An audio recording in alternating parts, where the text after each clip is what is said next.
راستے میں آ رہا تھا، ایک بڑی افسوسناک خبر ملی. ہمارے ایک بہت مشہور اسی جھارکھنڈ سے سٹا ہوا علاقہ ہے بہار کا سیمانچل کا علاقہ، اس علاقے کے ایک مشہور مقرر مولانا عبداللہ سالم چترویدی کے بارے میں یہ خبر آئی کہ ان کو U P S T F نے کشن گنج کے علاقے سے اریسٹ کر لیا ہے اور ان کو یو پی لے کے چلی گئی ہے. یہاں آ چکے ہیں. اچھا، اس پروگرام میں آئے تھے. اگرچہ وہ دیوبندی مکتب فکر سے تعلق رکھتے ہیں، لیکن بہت سارے اہل حدیث جلسوں میں بھی ان کی شرکت ہوتی ہے. اور بہرحال یہ جو معاملہ ہوا ہے بہت ہی افسوسناک ہے، اور ہم اللہ تعالیٰ سے دعا کرتے ہیں اللہ تعالیٰ ہر طریقے سے ان کی حفاظت فرمائے، اللہ ان کا حامی و ناصر ہو. اور یہ تمام علماء کے لیے اور تمام داعیان اسلام کے لیے ایک بہت بڑا لمحہ فکریہ ہے، اور بہت اس وقت غور کرنے کا وقت ہے کہ حالات بڑے نازک ہیں اور ہمیں بہت پھک پھک کر کے قدم رکھنا پڑے گا. ٹھیک ہے، تقریر کے دوران بہت ساری باتیں کبھی کبھی زبان سے لغزش بھی ہو جاتی ہے، سبقت لسانی بھی ہو جاتی ہے، اور چونکہ یوٹیوب کا دور ہے ہر چیز ریکارڈ بھی ہو رہی ہے. لیکن اگر کسی کی زبان سے کچھ اس طریقے کے الفاظ نکل بھی جائیں تو معاملے کو اتنا طول دینا کہ اس کے خلاف باقاعدہ مختلف ہندوستان کے مختلف تھانوں میں ایف آئی آر درج کرانا، نیوز چینل پر اس کے خلاف نیوز چلانا، یہ تمام باتیں بہت افسوسناک ہیں. اور آج مولانا کے ساتھ ہوا ہے، کل کسی کے ساتھ بھی ہو سکتا ہے. اس وقت پوری ملت کو متحد ہو کر کے مولانا کی حمایت میں آگے بڑھنا چاہیے، اور جو بھی قانونی کارروائی ہے وہ کر کے مولانا کا دفاع کرنا چاہیے. ہم دعا کرتے ہیں رب العالمین سے اللہ تعالیٰ مولانا کی حفاظت فرمائے اور تمام علماء اسلام کے، تمام داعیان اسلام کی حفاظت فرمائے. میرے بھائیوں، آج کا یہ پروگرام ایک ایسے ادارے کی طرف سے ہو رہا ہے جہاں قوم کی بچیوں کو دینی تعلیم دی جا رہی ہے. اور میں بار بار اپنی تقریروں میں ایک بات بولتا ہوں کہ ہماری قوم کی بچیوں کو بھی دینی تعلیم کی ضرورت ہے، اور ہماری قوم کے نوجوان لڑکوں کو بھی دینی تعلیم کی بہت ضرورت ہے. کسی قوم کی لڑکیاں اگر پڑھی لکھی ہوں، دیندار ہوں، باشعور ہوں، اور لڑکے جاہل ہوں، تو یہ جو عدم توازن ہوگا، یہ جو ڈس بیلنس ہوگا، یہ بھی سماج کو برباد کر دے گا. کبھی آپ نے غور کیا کہ مسلمان لڑکیاں آج مرتد کیوں ہو رہی ہیں؟ غیر مسلم لڑکوں کے ساتھ کیوں بھاگ رہی ہیں؟ اس کی تہ میں اگر آپ جائیں گے، اس کی حقیقت کا پتہ لگائیں گے، تو اس کے پیچھے ایک بہت بڑا سبب یہ بھی ملے گا کہ قوم کے نوجوان لڑکوں میں نہ تو دنیاوی تعلیم کا شوق ہے، نہ دینی تعلیم کا شوق ہے. اتنا بڑا مجمع ہے، اگر میں ہاتھ اٹھا کے پوچھوں کتنے لڑکوں کو جنازے کی نماز کی دعائیں آتی ہیں، میں پوچھوں گا نہیں، شرمندہ ہو جانا پڑے گا. بہت سارے نوجوان ہاتھ نہیں اٹھا پائیں گے.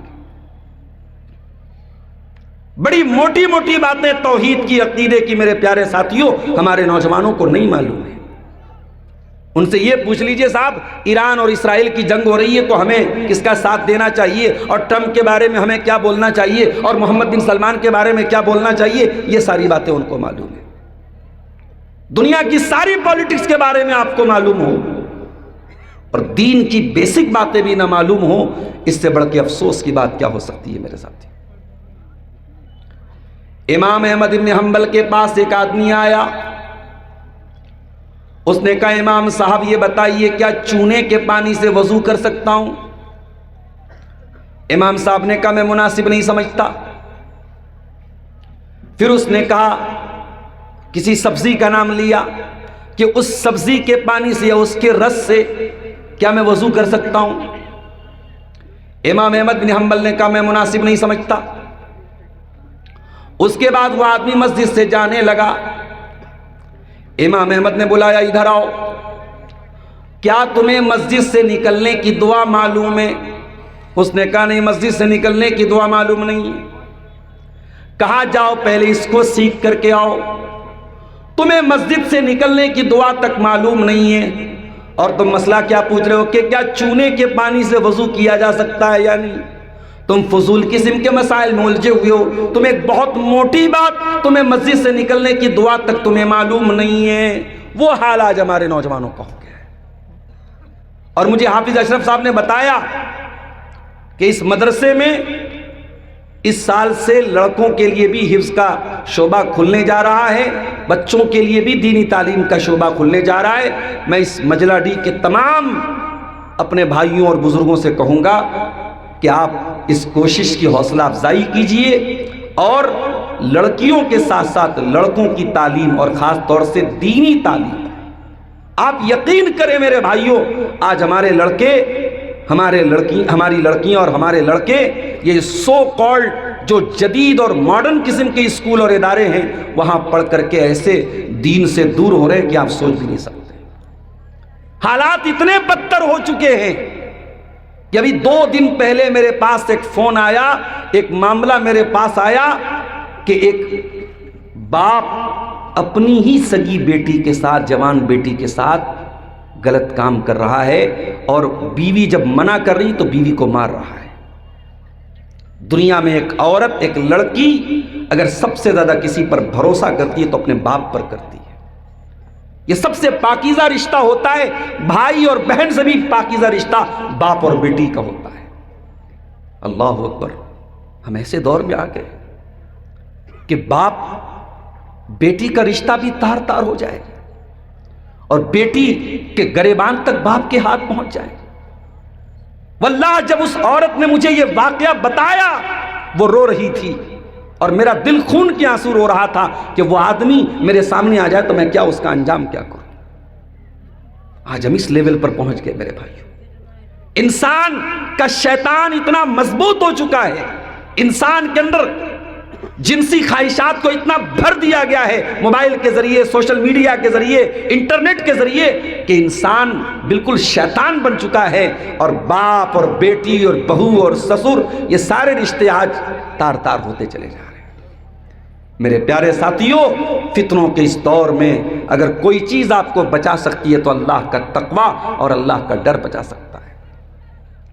اس لیے میرے پیارے ساتھیوں، اپنے بچوں کو صرف اسکول کی تعلیم دے دینا، اچھا کپڑا پہنا دینا، اچھی کتابیں لا کے دے دینا، اچھا جوتا پہنا دینا، اچھے مکان میں رہائش دے دینا، یہی کافی نہیں ہے۔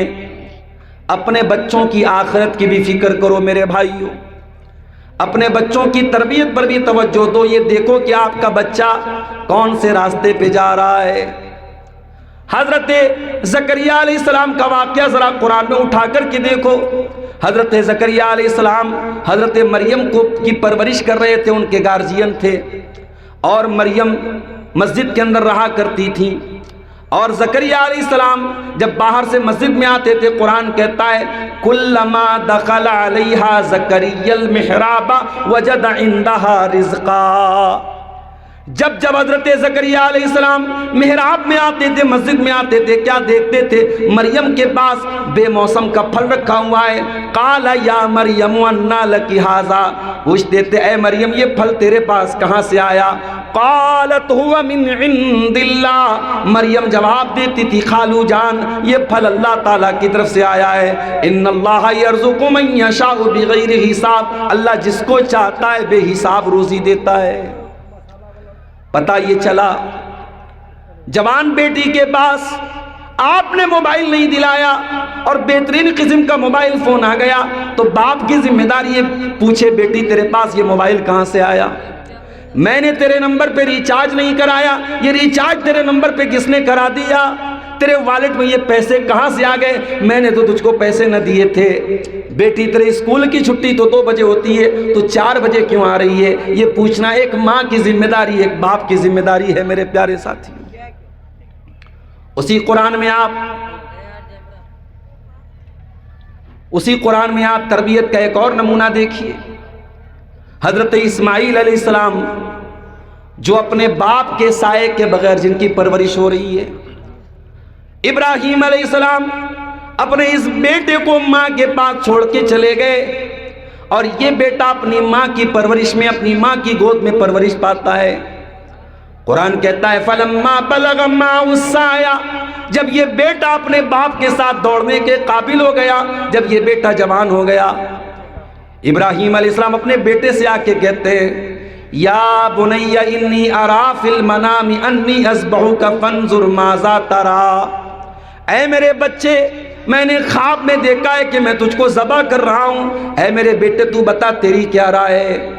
ابراہیم اپنے بیٹے کی رائے لینا نہیں چاہتے تھے، ابراہیم تو یہ دیکھنا چاہتے تھے کہ میرا بیٹا جو ماں کی گود میں پلا ہے، باپ کا سایہ اس کو بہت کم نصیب ہوا ہے، میرا بیٹا کہیں ایسا تو نہیں باپ کے بغیر بگڑ گیا ہے، کہیں ایسا تو نہیں کہ ابراہیم کا بیٹا اپنے باپ سے دور رہ کر کے کہیں ایسا تو نہیں کہ تربیت میں کمی آ گئی ہے۔ پوچھا ہے میرے بچے بتا تیری کیا رائے ہے؟ قال یا ابت فعل ما تؤمر ستجدنی انشاء اللہ من الصابرین۔ مگر وہ بیٹا کیا جواب دیتا ہے؟ اے ابا جان، آپ کو اللہ تعالیٰ نے جو حکم دیا ہے آپ پورا کر ڈالیے، اللہ نے چاہا تو آپ کا بیٹا صبر کرنے والوں میں سے ہوگا۔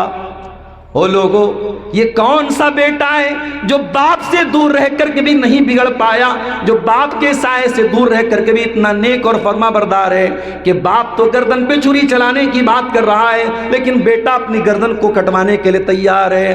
علامہ اقبال کہتے ہیں یہ فیضان نظر تھا یا کہ مکتب کی کرامت تھی، سکھائے کس نے اسماعیل کو آداب فرزندی۔ او لوگو، یہ اسماعیل کی تربیت کس نے کی تھی؟ کون سے اسکول میں پڑھے تھے وہ؟ کون سے مدرسے میں پڑھے تھے؟ او لوگو، اسماعیل کی تربیت ان کی ماں ہاجرہ نے کی تھی۔ ماں جب ہاجرہ کے جیسی ہو تو بچے اسماعیل کے جیسے بنتے ہیں میرے پیارے ساتھی۔ حضرت فاطمہ رضی اللہ تعالیٰ عنہ کو دیکھو، ایک ہاتھ سے چکی چلا رہی ہیں، دوسرے ہاتھ میں حسن و حسین کو گود میں لیے ہوئے ہیں اور زبان سے قرآن کی تلاوت کر رہی ہیں۔ جب ماں کی زبان پہ قرآن کی تلاوت ہو اور ماں کی گود میں بچہ دودھ پی رہا ہو، میری پیاری ماں بہنوں، اس بچے کی تربیت پر اس ماں کے تقوی کا اثر پڑتا ہے، اس ماں کی دینداری کا اثر پڑتا ہے۔ جب سماج میں دیندار مائیں نہ ہو، دیندار باپ نہ ہو، تو پھر ہمیں یہ شکایت کرنا بند کر دینا چاہیے کہ ہمارے بچے بگڑ گئے۔ جب تک گارجین دیندار نہیں بنیں گے، جب تک ماں باپ دیندار نہیں بنیں گے، ہم بچوں سے دینداری کی توقع نہیں رکھ سکتے میرے پیارے ساتھی۔ اپنے بچوں کو ٹائم دیجیے۔ کتنے گھروں کا یہ معاملہ ہے، 24 گھنٹے میں باپ اپنے بچوں کے ساتھ بیٹھ کر کے بات کرنے کے لیے 1 گھنٹے کا ٹائم بھی نہیں نکالتا ہے۔ بیٹے صبح اسکول جا رہے ہیں تو باپ سو رہا ہے، اور باپ جب رات میں اپنے کام سے گھر پہ آ رہا ہے تو بیٹا سو چکا ہے۔ باپ بیٹے میں کوئی بات چیت نہیں ہو رہی ہے۔ ہو لوگوں، عربی کا ایک شاعر کہتا ہے لیس الیتیم من انتہا ابواہ من ہم الحیات وخلفاہ ذلیلا۔ ارے یتیم وہ نہیں ہے جس کے ماں باپ اسے دنیا میں چھوڑ کے چلے گئے ہوں۔ ان الیتیم هو الذی تلقى له امن تخلت وابا مشغولا۔ سب سے بڑا یتیم تو وہ انسان ہے جس کی ماں کے پاس اس کے لیے ٹائم نہ ہو، جس کے باپ کے پاس اس کے لیے تربیت کرنے کا ٹائم نہ ہو۔ اس لیے میرے پیارے ساتھیوں، اپنی اولاد کی تربیت پر توجہ دو، اپنے بچوں اور بچیوں کی تربیت پر توجہ دو۔ آنے والا دور بہت نازک ہے، ایمان اور عقیدے کے خطرے کا دور ہے۔ آپ کی نوجوان نسل کو ایسا ملحد اور مرتد بنانے کی سازش ہو رہی ہے کہ آپ سوچ بھی نہیں سکتے۔ اور آج یہ مدرسے اللہ بھروسے بس چل رہے ہیں، کیسے کیسے چل رہے ہیں ہم جانتے ہیں۔ آج مدرسوں کے لیے بھیک مانگنے کی لائن لگی رہتی ہے رمضان میں۔ میں ساؤتھ انڈیا میں رہتا ہوں، رمضان میں دیکھتا ہوں بیچارے جھارکھنڈ سے، بنگال سے، ہمارے شیخ نیاز صاحب بھی اپنے اتر پردیش میں جہاں اس مدرسے میں پڑھاتے ہیں، یہ بھی چندہ کرنے جاتے ہیں۔ یہ بھی انہوں نے بھی وہ حالات دیکھیں کہ کتنی مشکل سے ان اداروں کے لیے چندہ ملتا ہے، لائن لگنی پڑتی ہے سیٹھوں کے دروازوں پر، تب جا کر کے یہ مدرسے چلتے ہیں۔ میرے پیارے ساتھیوں، ان مدرسوں کو مضبوط کرو میرے بھائیوں، اور لڑکیوں کی تعلیم کا بھی انتظام کیجیے اور لڑکوں کی تعلیم کا بھی انتظام کیجیے۔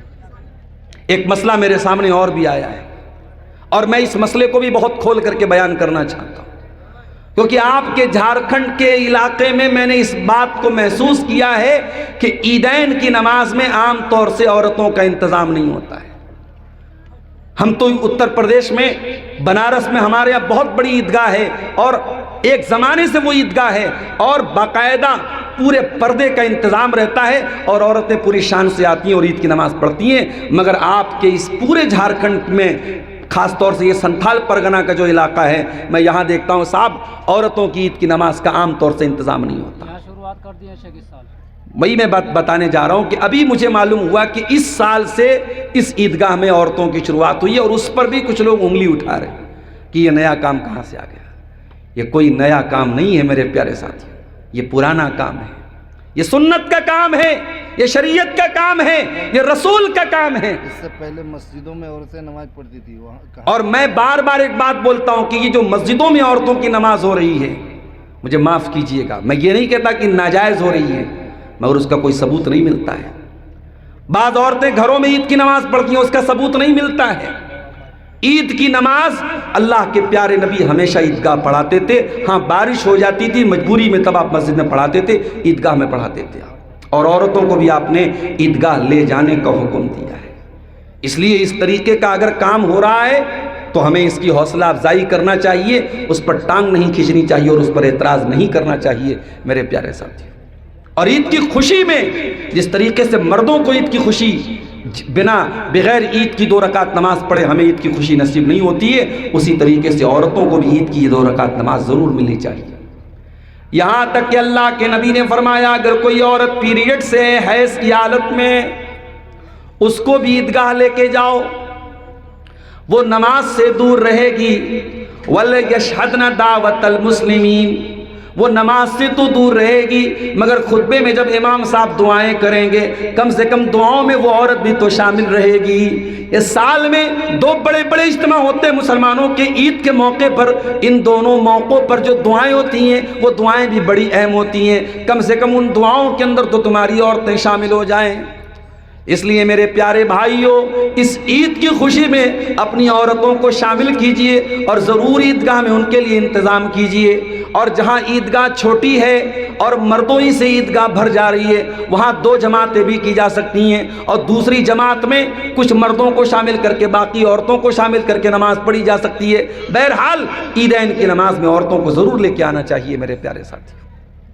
میرے عزیزوں، آج کی تقریر کے لیے جو میں نے ٹاپک چنا ہے وہ حضرت ابراہیم علیہ السلام کی ایک دعا کا مطلب میں آپ کو سمجھانا چاہتا ہوں۔ ابراہیم علیہ السلام اللہ کی بارگاہ میں دعا کر رہے ہیں، کہتے وَلَا تُخْزِنِي يَوْمَ يُبْعَثُونَ، اے اللہ تو مجھے قیامت کے دن ذلیل نہ کرنا۔ دنیا میں کوئی ذلیل ہو جائے گا، رسوا ہو جائے گا، اس کی عزت دوبارہ اس کو مل جائے گی، لیکن جو قیامت کے دن ذلیل اور رسوا ہو جائے گا میرے پیارے بھائیوں، اس کو پھر دوبارہ کبھی عزت نہیں مل پائے گی۔ اصل عزت قیامت کے دن کی عزت ہے اور اصل ذلت وہاں کی ذلت ہے۔ ابراہیم علیہ السلام دعا کر رہے ہیں وَلَا تُخْزِنِي يَوْمَ يُبْعَثُونَ، اے اللہ تو مجھے قیامت کے دن ذلیل نہ کرنا، رسوا نہ کرنا۔ یوم لا ينفع مال ولا بنون، جس دن نہ مال کام آئے گا نہ اولاد کام آئے گی۔ یہ اولاد دنیا میں آپ کے کام آ جائے گی، بیمار ہو جائیں گے ڈاکٹر کے پاس لے کے چلی جائے گی، آپ کے مرنے کے بعد آپ کو نہلائے گی، کفنائے گی، دفنائے گی، قبرستان تک لے کے جائے گی۔ اس کے بعد یہ اولاد بھی آپ کے کام نہیں آئے گی، یہ اولاد بھی 24 گھنٹے سے زیادہ آپ کی ڈیڈ باڈی کو اپنے گھر میں رکھنے کے لیے تیار نہیں ہوگی، اور قیامت کے دن یہ اولاد آپ کو دیکھ کے بھاگے گی۔ یوم یفر المرء من اخیہ وامہ وابیہ وصاحبتہ وبنیہ، قیامت کے دن انسان اپنے بھائی کو دیکھ کے بھاگے گا، اپنی ماں کو دیکھ کے بھاگے گا، اپنے باپ کو دیکھ کے بھاگے گا، اپنی بیوی کو دیکھ کے بھاگے گا، اپنے بچوں کو دیکھ کے بھاگے گا۔ یوم لا ينفع مال ولا بنون، اے اللہ قیامت کے دن نہ مال کام آئے گا نہ اولاد کام آئے گی، الا من اتى اللہ بقلب سلیم، اے اللہ قیامت کے دن تو وہی کامیاب ہونے والا ہے جس کا دل پاک صاف ہو، جس کا دل سلیم ہو، جس کا دل گندگی سے محفوظ ہو۔ او چہروں پر کریم پوتنے والی میری بہنوں، او فاؤنڈیشن لگانے والی میری بہنوں، او فیس واش سے منہ دھونے والے میرے نوجوانوں، اپنے چہرے پر تو بڑی محنت کرتے ہو، اللہ کی قسم یہ چہرے اللہ تعالیٰ کی اہمیت نہیں رکھتے ہیں۔ ان اللہ لا ينظر الى صورکم واجسامکم، تم کتنے خوبصورت ہو، تم کتنے بڑے باڈی بلڈر ہو، اللہ تعالیٰ کو اس سے کوئی مطلب نہیں ہے۔ ولکن ينظر الى قلوبکم واعمالکم، اللہ تعالیٰ تمہارے دلوں کو دیکھتا ہے، اللہ تعالیٰ تمہارے عمل کو دیکھتا ہے۔ اللہ کیا فیس ویلیو نہیں ہے، چہرے کی ویلیو اللہ تعالیٰ کیا نہیں ہے۔ آج ساری محنت چہرے پر ہو رہی ہے، پوری فیشن انڈسٹری کس پر قائم ہے؟ چہرے پر قائم ہے۔ یہ بڑی بڑی بالی ووڈ کی ہیروئنیں کس بنا پر راج کر رہی ہیں؟ چہرے کی بنا پر راج کر رہی ہیں۔ مگر یہ چہرہ آج چمک رہا ہے، کل چمک ختم ہو جائے گی۔ یہ خوبصورت چہرے آج بڑے خوبصورت لگ رہے ہیں، ایک موقع آئے گا ان چہروں کی رونق ختم ہو جائے گی۔ کوئی کتا بھی نہیں پوچھے گا، جو آج کے بڑے حسین و جمیل لوگ ہیں، سارے چہرے کا حسن و جمال ختم ہو جائے گا۔ اسی لیے میرے پیارے ساتھیوں، اگر محنت کرنا ہے تو دل کے اوپر کرو۔ اللہ کے پیارے نبی اپنے سینے کی طرف اشارہ کر کے فرماتے ہیں التقوی ہا ہونا، التقوی ہا ہونا، او لوگو تقوی یہاں ہے، تقوی یہاں ہے، تقوی یہاں ہے۔ ایک اور موقع پر اللہ کے نبی فرماتے ہیں او لوگو انسان کے شریر میں ایک چیز ایسی ہے، اگر وہ صحیح ہے تو انسان کا پورا شریر صحیح ہے، اگر وہ چیز گڑبڑ ہے تو انسان کا پورا بدن گڑبڑ ہے۔ الا وہی القلب، وہ انسان کا دل ہے۔ دل سب سے اہم چیز ہے میرے پیارے ساتھیوں، دل پر محنت کرو۔ واللہ ہمارا دل آج کٹھور ہو چکا ہے میرے ساتھی، اللہ کی نافرمانی کرتے کرتے، گناہ کرتے کرتے ہمارا دل اتنا کٹھور ہو چکا ہے۔ ابھی رمضان کو گزرے 15 دن بھی نہیں ہوئے ہیں، ابھی رمضان کا مہینہ گزرے ہوئے 10 دن بھی پورے نہیں ہوئے ہیں، اور ابھی مسجدوں کے اندر سناٹا چھا گیا ہے۔ کہاں تو ہم تراویح کی نماز پڑھ رہے تھے، کہاں تو ہم تاک راتوں میں جاگ رہے تھے، کہاں تو ہم 14 گھنٹے بھوکے رہ کے روزہ رہ رہے تھے، اور ابھی رمضان کو گزرے 10 دن بھی نہیں ہوئے کہ برائی کے سارے اڈے کھل گئے، شراب کے اڈے آباد ہو گئے، زنا کے اڈے آباد ہو گئے، اور اللہ کی مسجدیں ویران ہو گئیں۔ یہ دل کی کٹھورتا نہیں تو اور کیا ہے، یہ دل کی سختی نہیں تو اور کیا ہے۔ اسی لیے اللہ تعالیٰ قرآن میں یہودیوں سے کہتا ہے ثم قست قلوبکم من بعد ذالک فہی کالحجارۃ او اشد قسوا، اے یہودیو تم نے اللہ کی اتنی نافرمانی کی، تم نے اللہ کو اتنا ناراض کیا کہ تمہارے دل پتھروں سے زیادہ کٹھور ہو گئے۔ وَإِنَّ مِنَ الْحِجَارَةِ لَمَا يَتَفَجَّرُ مِنْهُ الْأَنْهَارُ، ارے پتھر تو کچھ ایسے بھی ہوتے ہیں کہ پتھر کے اندر سے ندیاں بہنے لگتی ہیں۔ وَإِنَّ مِنْهَا لَمَا يَشَّقَّقُ فَيَخْرُجُ مِنْهُ الْمَاءُ، ارے پتھر تو کچھ ایسے بھی ہوتے ہیں کہ پتھر کے اندر سوراخ ہو جاتا ہے اور پتھر سے پانی نکلنے لگتا ہے۔ وَإِنَّ مِنْهَا لَمَا يَهْبِطُ مِنْ خَشْيَةِ اللَّهِ، پتھر تو کچھ ایسے بھی ہوتے ہیں جو اللہ کے خوف سے گر جاتے ہیں۔ اے انسانو تم نے اللہ کو اتنا ناراض کیا ہے کہ تمہارے دل پتھروں سے زیادہ کٹھور ہو گئے۔ اچھا اللہ نے پتھر کیوں کہا؟ اللہ نے لوہا کیوں نہیں کہا؟ اللہ نے کوئلہ کیوں نہیں کہا؟ علماء لکھتے ہیں کہ لوہا جو ہوتا ہے وہ آگ میں پگھل جاتا ہے، کوئلہ جل جاتا ہے، مگر پتھر ایک ایسی چیز ہے کہ آپ اس کو جتنا بھی آگ میں جلا دیں پتھر پگھلنے والا نہیں۔ انسان کا دل جب کٹھور ہو جاتا ہے، اللہ مثال بھی دے رہا ہے تو کس سے دے رہا ہے؟ ثم قست قلوبکم من بعد ذالک فہی کالحجارۃ او اشد قسوا، اے میرے بندو تم اللہ کی جب نافرمانی کرتے ہو، جب تم گناہ کرتے ہو تو تمہارے دل پتھروں سے زیادہ کٹھور ہو جاتے ہیں۔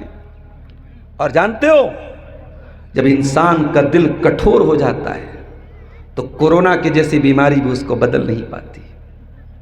ہم نے کورونا کا دور دیکھا ہے، انسانی تاریخ میں وہ دور بہت کم دیکھنے کو ملتا ہے جب خانہ کعبہ کا طواف رک گیا ہو، مسجدوں کے اندر تالے لگ گئے ہوں، عیدین کی نماز بھی گھر میں پڑھنی پڑی ہو۔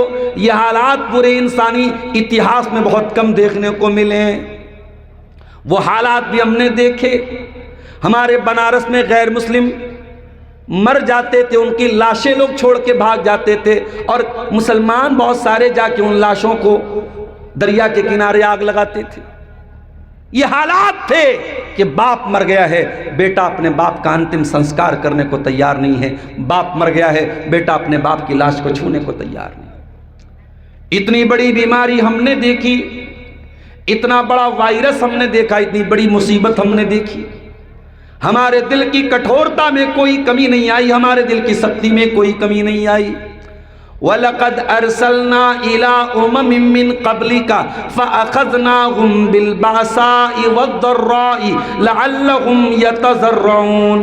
اے نبی، ہم نے آپ سے پہلے کی امتوں کو بھی آزمایا تھا، بیماریوں میں ڈالا تھا، تکلیفوں میں ڈالا تھا۔ کیوں ڈالا تھا؟ لَعَلَّهُمْ يَتَضَرَّعُونَ، تاکہ وہ اللہ کی بارگاہ میں توبہ کریں، گڑ گڑائیں، اللہ سے معافی مانگیں۔ فَلَوْلَا إِذْ جَاءَهُمْ بَأْسُنَا تَضَرَّعُوا، ہونا تو یہ چاہیے تھا کہ مصیبت دیکھ کے وہ اللہ سے توبہ کرتے، معافی مانگتے، گڑ گڑاتے۔ وَلَٰكِنْ قَسَتْ قُلُوبُهُمْ وَزَيَّنَ لَهُمُ الشَّيْطَانُ مَا كَانُوا يَعْمَلُونَ۔ لیکن دل جب کٹھور ہو جاتا ہے تب کورونا کی جیسی بیماریاں بھی انسان کے اندر کوئی پریورتن نہیں لاتی ہیں، کوئی چینجنگ نہیں لاتی ہیں میرے ساتھ۔ ابھی حالات ایک بار پھر بہت نازک ہو رہے ہیں، کتنے مدرسوں کے ہاسٹل سے لیٹر آ گیا ہے، ابھی بچوں کو ہمارے یہاں مت بھیجیے گا، ابھی گیس کی بڑی قلت ہے، گیس کا سلنڈر ہمارے پاس نہیں، ہم بچوں کو کھانا کہاں سے کھلائیں گے۔ بنگلور وغیرہ میں پیٹرول پمپ پہ لائن لگی ہے، ایک ایک گھنٹے کے بعد پیٹرول بھرنے کا ٹائم آ رہا ہے۔ جنگ کی وجہ سے حالات ایسے ہو گئے میرے ساتھی، اور جنگ نہیں رکی تو شاید حالات اور بھی بدتر ہو جائیں گے۔ ہم ان حالات کو دیکھنے کے بعد بھی میرے پیارے ساتھیوں ہمارے اندر توبہ کا خیال نہیں آتا۔ کیوں نہیں آتا؟ کیونکہ ہمارے دل کٹھور ہو چکے ہیں، اور جب یہ انسان کا دل کٹھور ہو جاتا ہے، جب انسان کا دل سخت ہو جاتا ہے، اسے اللہ تعالیٰ کا ذکر اچھا نہیں لگتا ہے، اس کے سامنے فلمیں چلا دو، گانا چلا دو، میوزک چلا دو، اسے بڑا مزہ آئے گا، اور قرآن کی آیتیں لگا تو اس کو مزہ نہیں آئے گا۔ وَإِذَا ذُكِرَ اللَّهُ وَحْدَهُ اشْمَأَزَّتْ قُلُوبُ الَّذِينَ لَا يُؤْمِنُونَ بِالْآخِرَةِ، جب اللہ تعالیٰ کا نام لیا جاتا ہے تو جن کے دلوں میں ایمان نہیں ہے، ان کے دل سکڑ جاتے ہیں، ان کے دل تنگ ہو جاتے ہیں۔ وَإِذَا ذُكِرَ الَّذِينَ مِن دُونِهِ إِذَا هُمْ يَسْتَبْشِرُونَ، اللہ کو چھوڑ کے کوئی اور بات کرو اس پر وہ خوش ہو جاتے ہیں۔ میرے پیارے ساتھیوں، آج حالات وہی ہمارے سامنے ہیں۔ سوال یہ ہے، یہ دل کٹھور کیوں ہوتا ہے؟ مجرا ڈی والوں، آج کے میری تقریر میں یہ دو باتیں میں آپ کو مین پوائنٹ بتانا چاہتا ہوں کہ دل کٹھور کیوں ہوتا ہے اور اس کا علاج کیا ہے، دل سخت کیوں ہوتا ہے اور دل کی سختی کا علاج کیا ہے۔ بڑے غور سے سنیے گا، کچھ باتیں آپ یہاں سے انشاءاللہ لے کے جائیں گے۔ انسان کا دل کٹھور کیوں ہوتا ہے، اس کی سب سے پہلی وجہ کیا ہے؟ اللہ کے نبی فرماتے ہیں ان العبد اذا اخطا خطیئۃ نکتت فی قلبہ نقطۃ سوداء، جب بندہ کوئی غلط کام کرتا ہے، کوئی گناہ کا کام کرتا ہے، اس کے دل پر ایک کالے رنگ کا دھبا ڈال دیا جاتا ہے۔ اگر بندہ توبہ کر لیتا ہے، اگر بندہ اللہ تعالیٰ سے معافی مانگ لیتا ہے، وہ کالے رنگ کا دھبا ہٹا دیا جاتا ہے، اور اگر دوبارہ کوئی غلط کام کرتا ہے تو پھر ایک کالا دھبا ڈال دیا جاتا ہے۔ اور بار بار جب بندہ غلط کام کرتا چلا جاتا ہے، جب پاپ پر پاپ کرتا چلا جاتا ہے، حتیٰ تعلو قلبہ، یہاں تک کہ وہ کالے دھبے اس کے پورے دل کے اوپر چھا جاتے ہیں اور پورا کا پورا دل سیاہ ہو جاتا ہے، پورا کا پورا دل کالا ہو جاتا ہے۔ اللہ کے نبی فرماتے ہیں جب دل کالا ہو جاتا ہے، میرے صحابہ، جب دل کالا ہو جاتا ہے تو کان کھول کے سن لو، پھر انسان کا وہی حال ہوتا ہے جو اللہ قرآن میں بیان کرتا ہے، کلا بل ران علی قلوبہم ما کانوا یکسبون، انسان کے غلط کاموں کی وجہ سے اس کے دل کے اوپر ایک پردہ چھا جاتا ہے، ایک غلاف چڑھ جاتا ہے، اس کے دل کے اوپر ایک پردہ چڑھ جاتا ہے، پھر اس کے دل کے اوپر قرآن کا اثر نہیں ہوتا، اس کے دل پر اللہ اور اس کے رسول کی باتوں کا اثر نہیں ہوتا۔ جھارکھنڈ میں اور آپ کے اس برہروا اور پاکڑ کے علاقے میں ایسا تو نہیں کہ جلسے کم ہو رہے ہیں، روزانہ کہیں نہ کہیں جلسے ہو رہے ہیں، تقریروں میں کوئی کمی نہیں ہے، لیکن کیوں اثر نہیں ہو رہا ہے؟ دل کٹھور ہو چکے ہیں۔ کیوں شراب پینے والوں کی تعداد بڑھ رہی ہے؟ کیوں زنا کے واقعات بڑھ رہے ہیں؟ کیوں لڑکیاں بھاگ رہی ہیں باپ کو چھوڑ کے، ماں کو چھوڑ کے؟ محبت کے نام پہ کیوں گھروں کو چھوڑ کے بھاگ رہی ہیں؟ یہ سب کچھ اسی دل سے اس کا تعلق ہے میرے ساتھ۔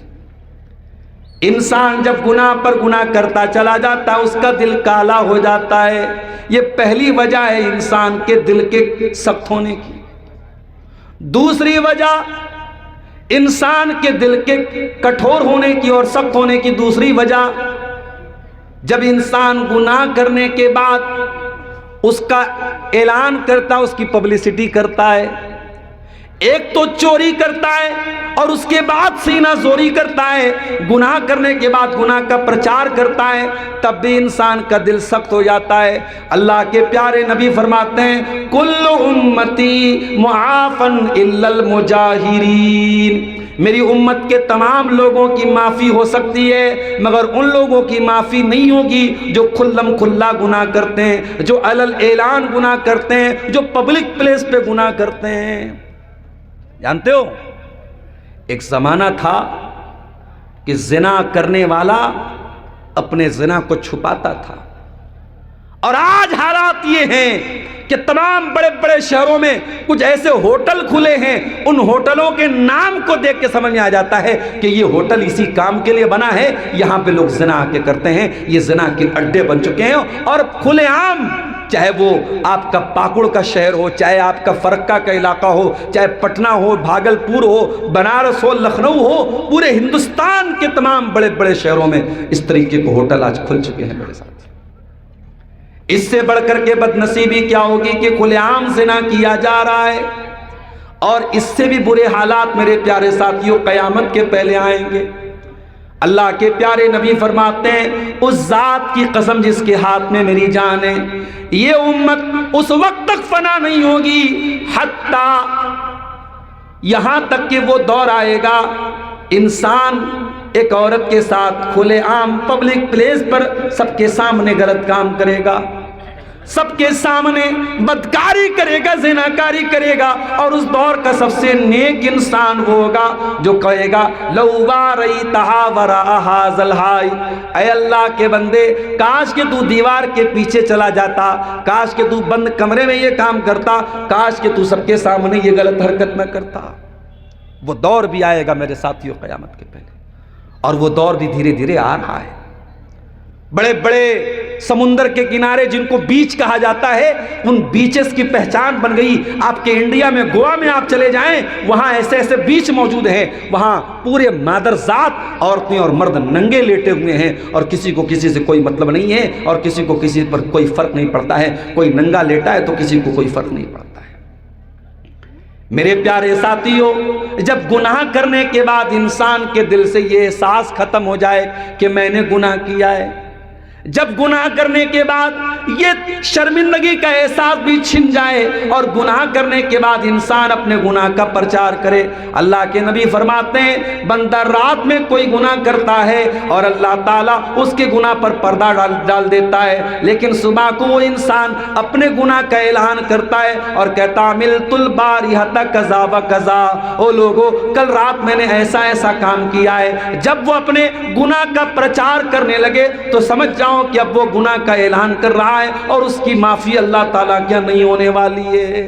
تو یہ دوسرا کام ہے میرے پیارے ساتھیوں جو دل کو کٹھور کرتا ہے۔ دل کو کٹھور کرنے والا تیسرا کام، جب انسان اپنی خواہشات کا پیروکار ہو جائے، جو من میں آئے وہ کروں گا، جو من میں آئے گا وہ کھاؤں گا، جو من میں آئے گا وہ پیوں گا، انسان اللہ اور اس کے رسول کا فرما بردار نہ ہو کر کے انسان اپنی خواہشات کا فرما بردار ہو جائے تو یہ چیز بھی انسان کے دل کو کٹھور بنا دیتی ہے۔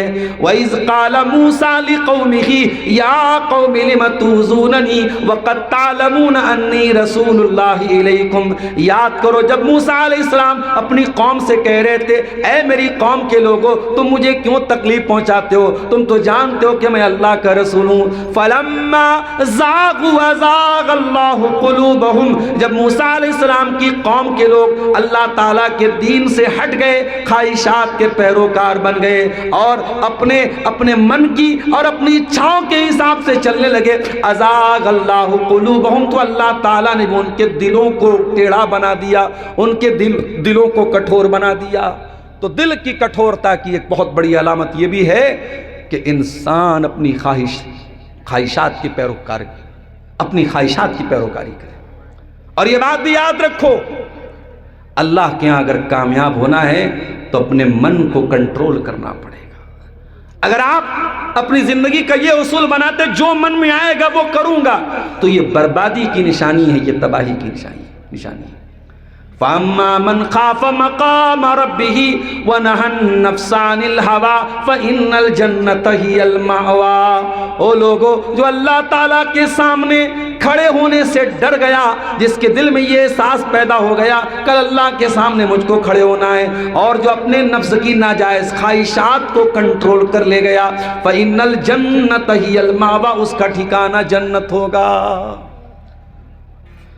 دل کو کٹھور کرنے والی ایک اور چیز ہے میرے ساتھی، اور وہ چیز کیا ہے؟ انسان حد سے زیادہ لہو و لعب میں مبتلا ہو جائے۔ جب دیکھو تب ہنسی مذاق کر رہا ہے، جب دیکھو تب چٹکلے سنا رہا ہے، جب دیکھو تب لطیفے سنا رہا ہے، اس کے زبان پر کبھی سنجیدگی کی بات نہیں ہے، کبھی کوئی سیریس بات ہو کے نہیں کر رہا ہے۔ جب انسان مسخرہ پن زیادہ کرنے لگے، جب ہنسی مذاق زیادہ کرنے لگے تو دل کٹھور ہو جاتا ہے۔ اللہ کے نبی فرماتے ہیں وَلَا تُكْثِرِ الضَّحِكَ فَإِنَّ كَثْرَةَ الضَّحِكِ تُمِيتُ الْقَلْبَ۔ او لوگو بہت زیادہ ہنسی مذاق نہ کیا کرو، زیادہ ہنسی مذاق کرنے سے بھی دل مردہ ہو جاتا ہے۔ ہنسنا منع نہیں ہے اسلام میں، مگر ہر وقت ہنستے رہنا، ہر وقت ہنسی مذاق کرنا۔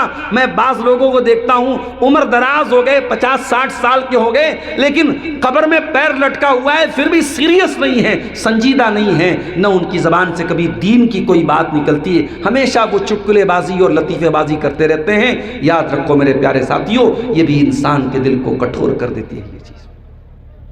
اسی طریقے سے میرے پیارے ساتھیوں، دل کو کٹھور کر دینے والی ایک چیز یہ بھی ہے، انسان دنیا میں اتنا زیادہ مبتلا ہو جائے کہ دنیا ہی کا ہو جائے، دنیا کی لذتوں میں اتنا زیادہ ڈوب جائے کہ دنیا پرست ہو جائے، دنیا دار ہو جائے، تو یہ چیز بھی انسان کو برباد کر دیتی ہے۔ بل تؤثرون الحیات الدنیا، ہر جمعہ کی نماز میں آپ یہ آیت سنتے ہیں، سورہ اعلیٰ کی آیت ہے۔ اللہ فرماتا ہے میرے بندو تم دنیا کی زندگی کو ترجیح دیتے ہو، والآخرۃ خیر وابقیٰ، جبکہ آخرت کی زندگی زیادہ بہتر اور زیادہ باقی رہنے والی ہے۔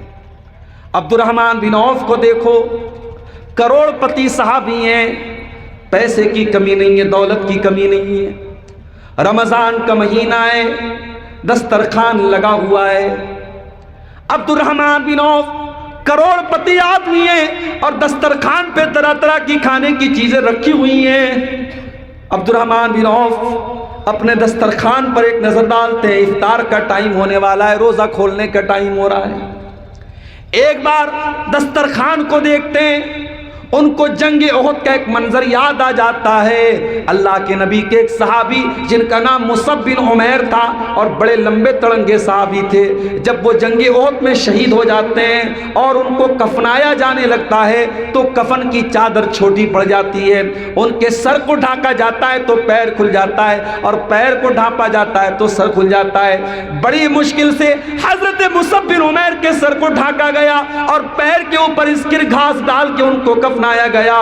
حضرت عبد الرحمن بن عوف کہتے ہیں قتل مصعب بن عمیر وہو خیر منی، مصعب بن عمیر قتل کر دیے گئے اللہ کی راہ میں، شہید کر دیے گئے اللہ کی راہ میں، وہ مجھ سے بہتر تھے، وہ اللہ کی راہ میں شہید کر دیے گئے، اور ایسی چادر میں ان کو کفنایا گیا کہ سر کو ڈھانکا جاتا تھا تو پیر کھل جاتا تھا، اور پیر کو ڈھانکا جاتا تھا سر کھل جاتا تھا۔ وقتل حمزہ وہو خیر منی، اور اسی احد کے میدان میں حضرت کہ حمزہ بھی شہید ہو گئے اور حمزہ بھی مجھ سے بہتر تھے.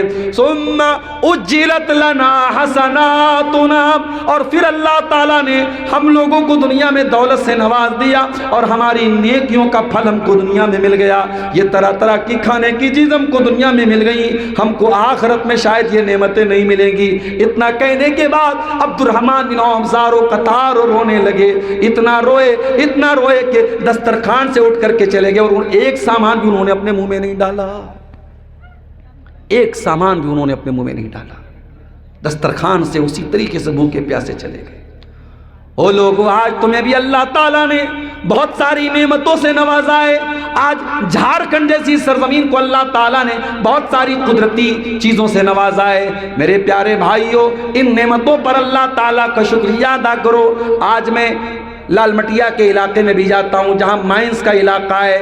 وہاں میں نے دیکھا لوگوں کی سرکاری نوکری بھی لگی ہوئی ہے، اچھی تنخواہ بھی ہے، آرام دہ روزی بھی مل رہی ہے. لیکن میرے پیارے ساتھیوں، اتنا سب کچھ ملنے کے بعد بھی اگر زندگی میں نماز نہیں ہے، اگر زندگی میں دینداری نہیں ہے، اگر زندگی میں اللہ تعالیٰ کا شکریہ ادا نہیں کر رہے ہیں، اس کا مطلب کہ ہم دنیا دار بن چکے ہیں، ہم دنیا پرست بن چکے ہیں.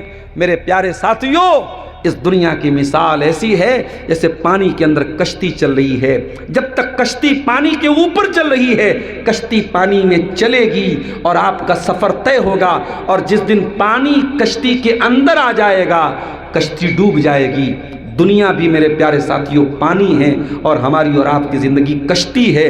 ہمیں کشتی کو پانی کے اوپر چلانا ہے. اگر یہ پانی کشتی کے اندر آ گیا اور دنیا کی محبت ہمارے دل میں آ گئی تو یہ ہمارے دلوں کو کٹھور بنا دے گی، ہمارے دلوں کو سخت بنا دے گی. میرے پیارے ساتھیوں، دل کو کٹھور کرنے والی ایک اور چیز بھی ہمیں ملتی ہے، اور اس چیز کا نام ہے غفلت. ایک انسان کو پتا ہے میں کبھی بھی مر سکتا ہوں. کوئی ایکسیڈنٹ، کوئی بیماری، کوئی بہانہ بھی آ کر کے ہم کو موت کے حوالے کر دے گا، ہماری سانسوں کی ڈور تھم جائے گی. پھر بھی وہ حرام کام سے نہ بچے، پھر وہ غلط کاموں سے نہ بچے، پھر بھی وہ توبہ نہ کرے. اس کا مطلب کہ اس کے دل میں غفلت کی بیماری پیدا ہو چکی ہے. اور جب غفلت کی بیماری پیدا ہو جائے تو قرآن کیا کہتا ہے؟ اقترب للناس حسابهم وهم فی غفلۃ معرضون. او لوگو، کتنے نادان ہو، تمہارے حساب کا ٹائم قریب آ چکا ہے، پھر بھی تم غفلت میں پڑے ہوئے ہو. اور جب انسان غفلت کا شکار ہو جاتا ہے تو سب سے پہلا اثر اس کے دل کے اوپر پڑتا ہے. اسی لیے اللہ قرآن میں کہتا ہے وَلَقَدْ زَرَعْنَا لِجَهَنَّمَ كَثِيرًا مِّنَ الْجِنِّ وَالْإِنسِ. ہم نے جہنم کے لیے بہت سارے جنات اور انسانوں کو تیار کر کے رکھا ہے. لَهُمْ قُلُوبٌ لَا يَفْقَهُونَ بِهَا. ان کے پاس دل تو ہے مگر دل کے اندر سوچنے سمجھنے کی صلاحیت نہیں ہے. وَلَهُمْ أَعْيُنٌ لَا يُبْصِرُونَ بِهَا. ان کے پاس آنکھیں تو ہیں مگر دیکھنے کی صلاحیت نہیں ہے. وَلَهُمْ آذَانٌ لَا يَسْمَعُونَ بِهَا. ان کے پاس کان تو ہیں مگر سننے کی صلاحیت نہیں ہے. أُولَٰئِكَ كَالْأَنْعَامِ بَلْ هُمْ أَضَلُّ. ایسے لوگ تو جانوروں سے بھی زیادہ بدتر ہیں. أُولَٰئِكَ هُمُ الْغَافِلُونَ. یہی وہ لوگ ہیں جن کے اندر غفلت کی بیماری ہے. غفلت کی بیماری میرے پیارے ساتھی. ہمیں معلوم ہے آج مجرا ڈی کے جلسے میں ہم آئے ہیں اور ہمیں معلوم ہے کہ ہو سکتا ہے کل ہم اس دنیا میں نہ رہیں، اور پھر بھی ہم جلسہ سن کر کے گھر جائیں اور فجر کی نماز تک ہم نہ پڑھیں. یہ غفلت نہیں تو اور کیا ہے میرے ساتھیوں.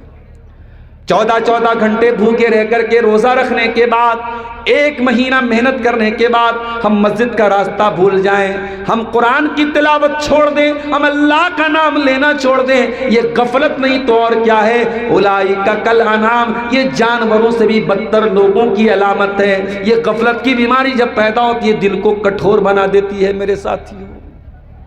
اب یہ بیماری تو میں نے آپ کو بتا دی، اس کا علاج کیا ہے، اس کا سولیوشن کیا ہے، دل کی کٹھورتا کو ہم دور کیسے کریں گے، ذرا یہ بھی سن لیجئے میرے پیارے ساتھی.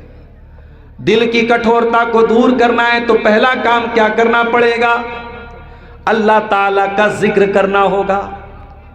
الا بذکر اللہ تطمئن القلوب. او لوگو، تمہارے دلوں کو سکون ملے گا تو اللہ تعالیٰ کے ذکر سے ملے گا.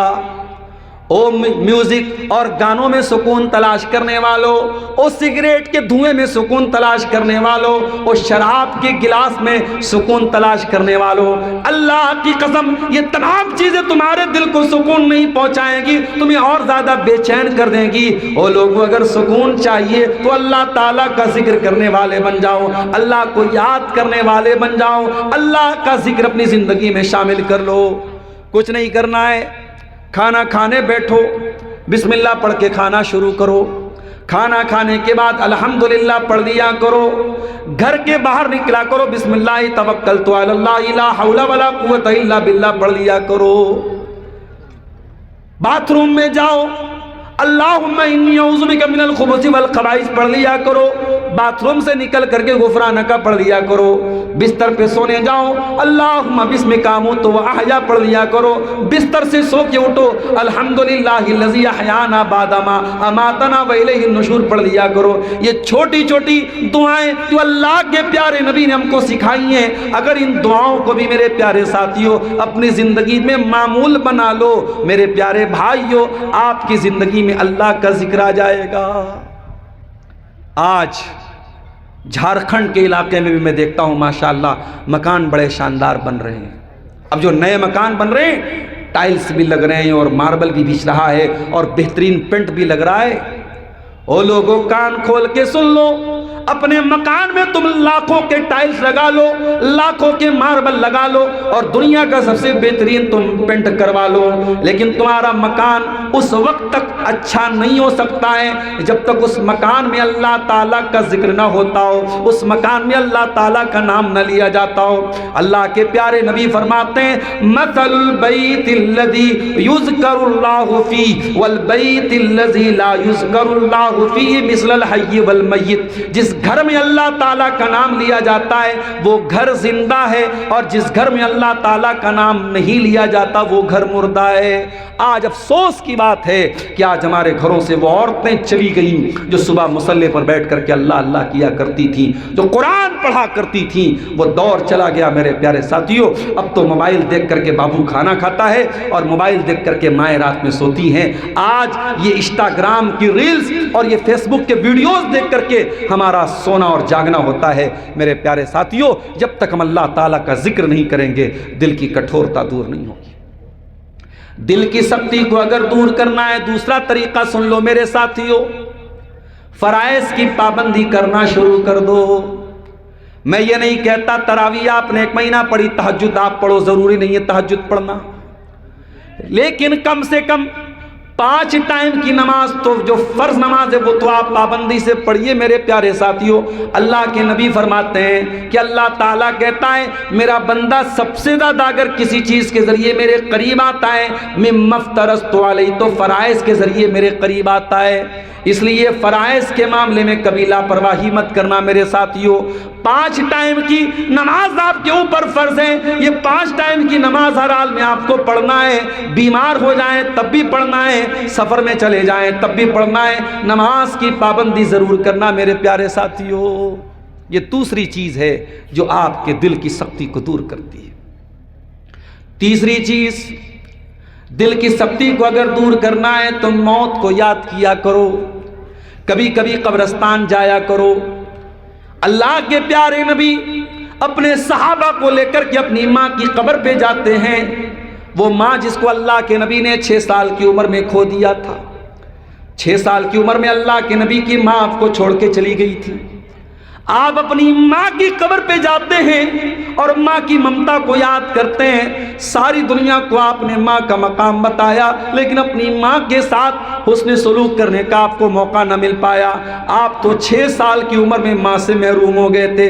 جن عورتوں نے آپ کو دودھ پلایا تھا، جو آپ کی رضائی مائیں تھیں، جب کبھی وہ آپ کے پاس آتی تھیں اللہ کے نبی ان کو بھی ماں کا درجہ دیا کرتے تھے، اپنی چادر اتار کے ان کے لیے بچھا دیا کرتے تھے۔ او مائی حلیمہ، یہ آ جاؤ اپنے بیٹے کی چادر پہ بیٹھ جاؤ، او میری ماں صہیبہ اپنے بیٹے کی چادر پہ بیٹھ جاؤ۔ اللہ کے نبی تو اپنی رضائی ماؤں کو بھی سگی ماں کا درجہ دیتے تھے۔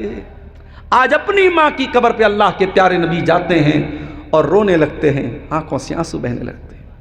اور اللہ کے نبی روتے روتے کہتے ہیں کہ او میرے صحابہ، استاذنت ربی ان استغفر لأمی، میں نے اللہ تعالیٰ سے اجازت مانگی تھی، میں اپنی ماں کی مغفرت کی دعا کرنا چاہتا ہوں، اللہ نے مجھ کو اجازت نہیں دی۔ اے اللہ کے نبی، آپ کو بھی اجازت کیوں نہیں ملی؟ کیونکہ آپ کی ماں کا انتقال توحید پر نہیں ہوا تھا۔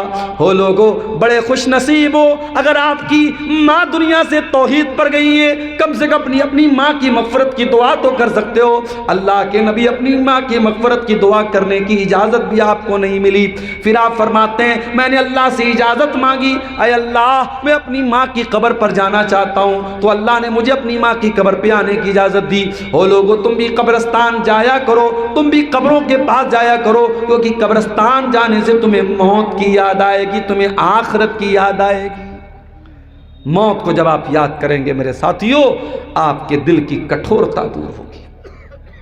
اس لیے میرے پیارے ساتھیوں، کبھی کبھی قبرستان بھی جایا کرو۔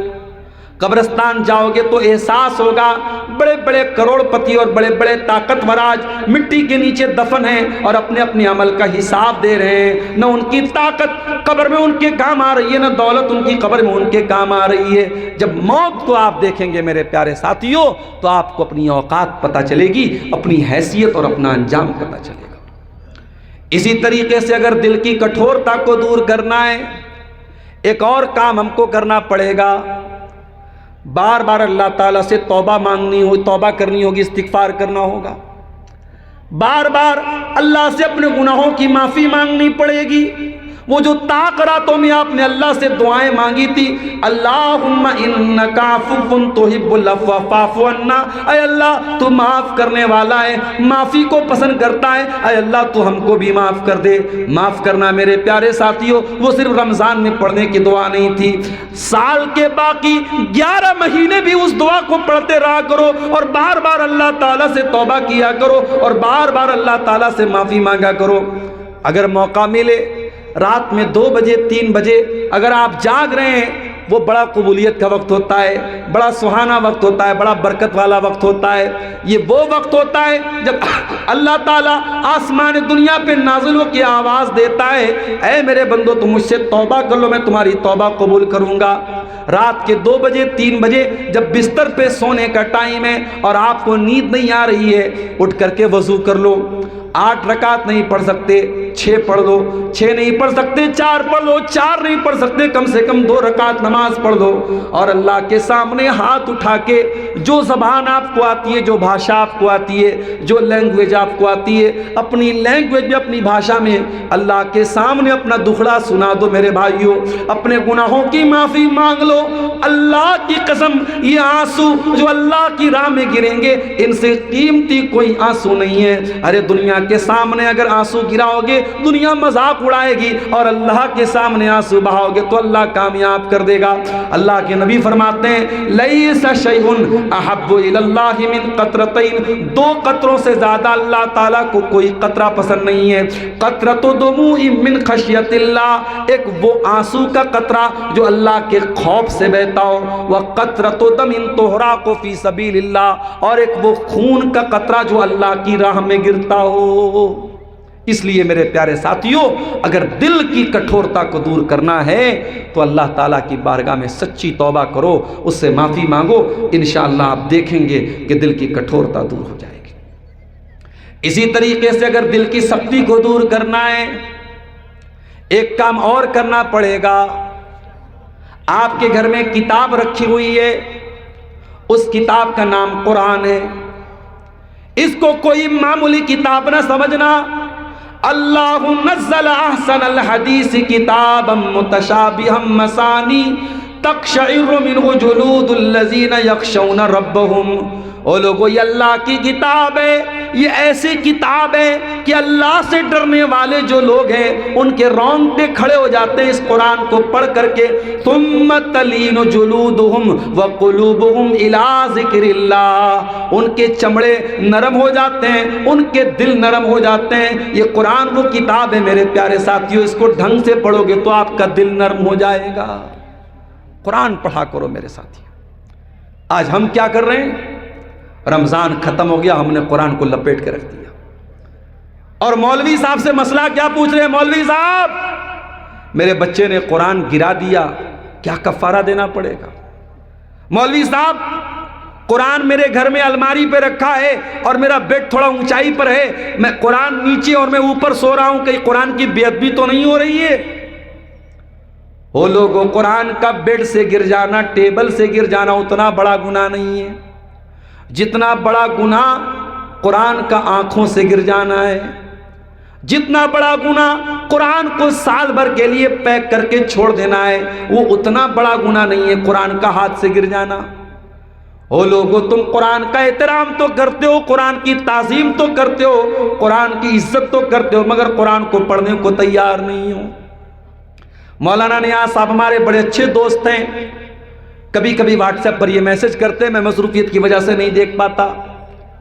اب مان لو انہوں نے کوئی میسج کیا، ہمارے بڑے اچھے تعلقات ہیں، بڑی اچھی دوستی ہے، اور میں بار بار ان کا میسج دیکھنے کے باوجود نظر انداز کر دوں، دو چار بار ایسا ہوگا تو مولانا مجھ سے بدظن ہو جائیں گے، بدگمان ہو جائیں گے کہ کیوں جان بوجھ کر کے میرا میسج نظر انداز ہو رہا ہے۔ ہم اپنے دوستوں کا میسج بھی جان بوجھ کے نظر انداز کر دیں تو دوستی ختم ہو جائے، تعلقات ختم ہو جاتے ہیں۔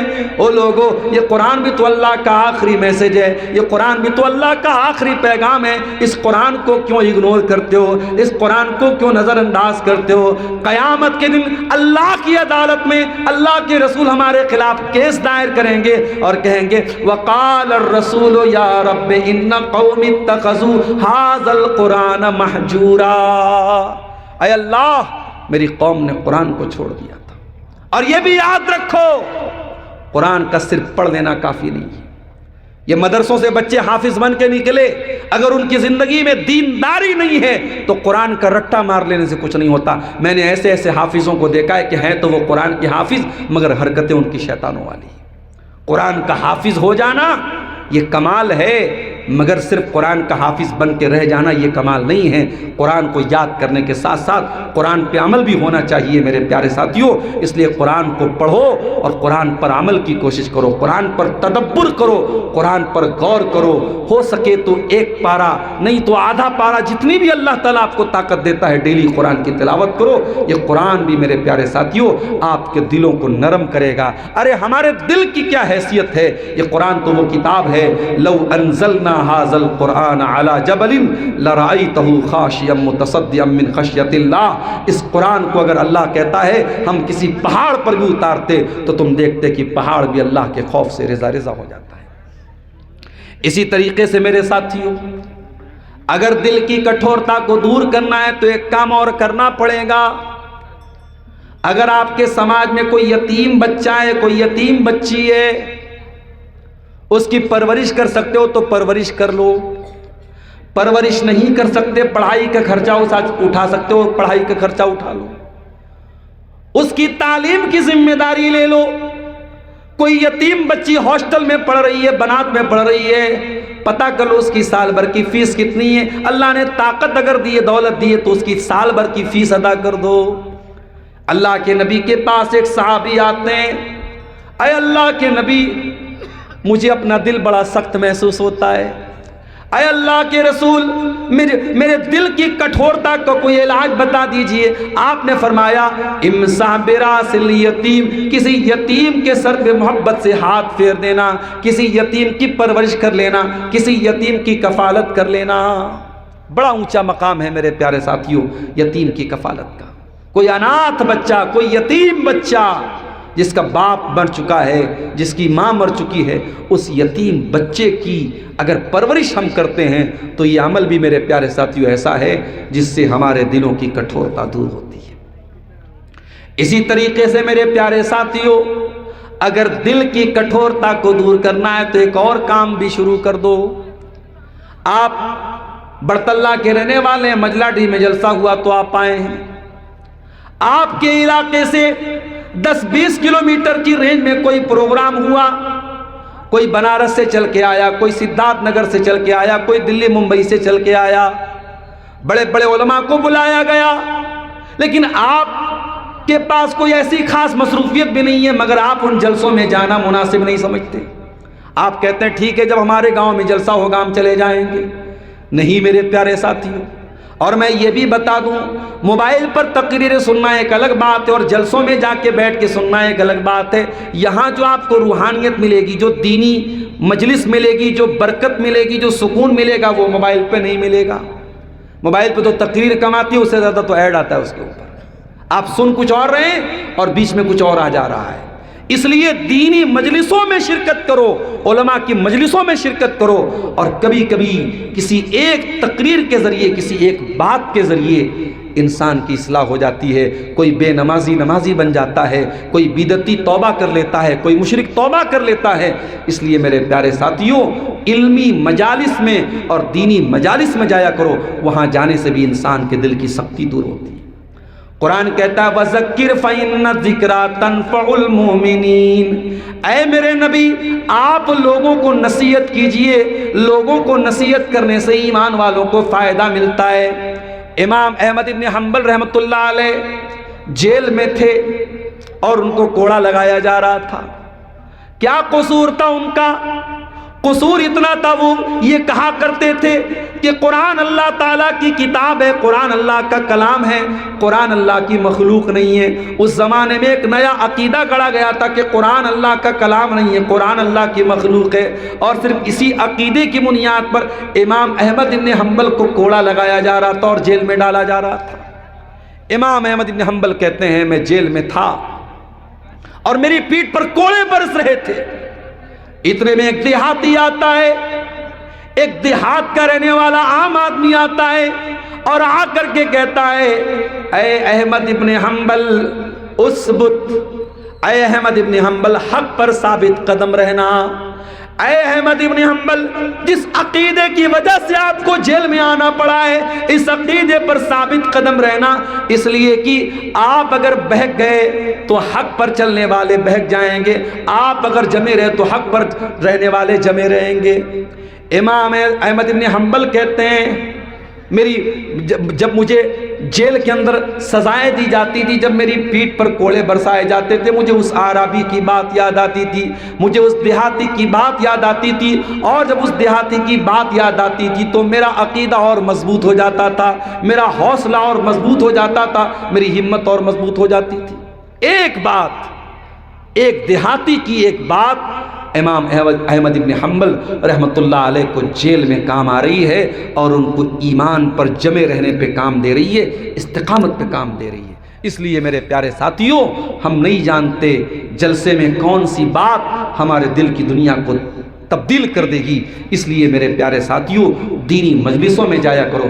اور آخری بات، دل کی سختی کو اگر دور کرنا ہے میرے عزیزوں، میرے بزرگوں، ایک کام ہمیں اور کرنا پڑے گا، اور وہ سب سے اہم کام ہے، اور وہ کام یہ ہے کہ اگر ہمیں دل کی سختی کو دور کرنا ہے تو دل کے مالک سے لو لگانی پڑے گی۔ دل کا کنٹرول جس کے ہاتھ میں ہے، دل کو پلٹنے والی جو ذات ہے، دل کو پھیرنے والی جو ذات ہے، اس ذات سے ہمیں لو لگانی پڑے گی میرے ساتھیوں۔ اتر پردیش کے اعظم گڑھ کے ضلع میں ایک نوجوان تھا، اس کا نام بانکے رام تھا، یادو پریوار سے اس کا تعلق تھا، غیر مسلم تھا وہ لڑکا۔ اس کے کچھ دوستوں نے اس کو قرآن پڑھنے کو دیا، بانکے رام نے قرآن پڑھا، اسے قرآن اچھا لگا، اس نے اپنے مسلمان دوست سے کہا مجھے اسلام کے بارے میں اور جاننا ہے۔ اس کے دوست نے اس کو 2-4 کتابیں اور دے دی۔ بانکے رام نے اسلام قبول کیا، اور اسلام قبول کرنے کے بعد اس نے سوچا کہ میں دین کی اور تعلیم حاصل کروں۔ اتر پردیش سے 2000 کلومیٹر دور تمل ناڈو کے ایک مدرسے میں، جس کا نام جامعہ دارالسلام عمر آباد تھا، وہاں جا کر کے اس نے ایڈمیشن لیا، اور وہاں سے اس نے پوری عالمیت کی سند حاصل کی، اور پھر وہاں سے وہ مدینہ منورہ پہنچا، اور وہاں علم حدیث میں BA کیا، MA کیا اور PhD کیا، اور اس کے بعد حدیث کی سب سے ضخیم کتاب لکھ کر کے دنیا میں تیار کی، اور اب وہ اللہ کو پیارے ہو چکے ہیں۔ ان کو دنیا علامہ ڈاکٹر ضیاء الرحمن اعظمی کے نام سے جانتی ہے۔ بانکے رام نام کا وہ نوجوان جب اپنے گھر میں پیدا ہوا تھا، ایک غیر مسلم پریوار میں پیدا ہوا تھا جہاں بتوں کی عبادت ہوتی تھی، کسی نے نہیں سوچا تھا کہ یہ آدمی مدینہ یونیورسٹی کا استاذ بنے گا، دنیا کو حدیث پڑھائے گا، حدیث کا اتنا بڑا پروفیسر بنے گا اور حدیث کی 12 جلدوں میں اتنی موٹی کتاب لکھے گا۔ میرے پیارے ساتھیوں، دل کو پلٹنے والی ذات اللہ کی ہے، اس لیے اللہ سے دعائیں کرتے رہا کرو، ربنا لا تزغ قلوبنا بعد اذ ہدیتنا وہب لنا من لدنک رحمۃ انک انت الوہاب۔ اے اللہ، جب تو نے ہمیں اسلام کی نعمت سے نوازا ہے، جب تو نے ہمیں ہدایت کی نعمت سے نوازا ہے، اے اللہ کبھی ہمیں مرتد نہ ہونے دینا، کبھی ہمیں ملحد نہ ہونے دینا، کبھی ہمارے دل کو پلٹنے نہ دینا۔ اے اللہ، ہم کمزور ایمان کے لوگ ہیں، اے اللہ ہمارے دلوں کی تو حفاظت فرمانا۔ ربنا لا تزغ قلوبنا بعد اذ ہدیتنا، اے اللہ تو ہدایت دینے کے بعد ہمارے دلوں کی حفاظت فرمانا۔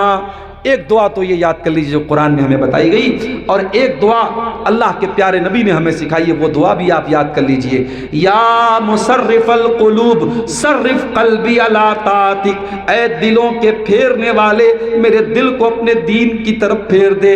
یا مصرف القلوب صرف قلبی علی طاعتک، یا مقلب القلوب ثبت قلبی علی دینک۔ یہ دعائیں، ان کا مطلب یہ ہوا کہ اے اللہ میرے دل کو اپنے دین پر جما دے، میرے دل کو اپنے دین کی طرف پھیر دے۔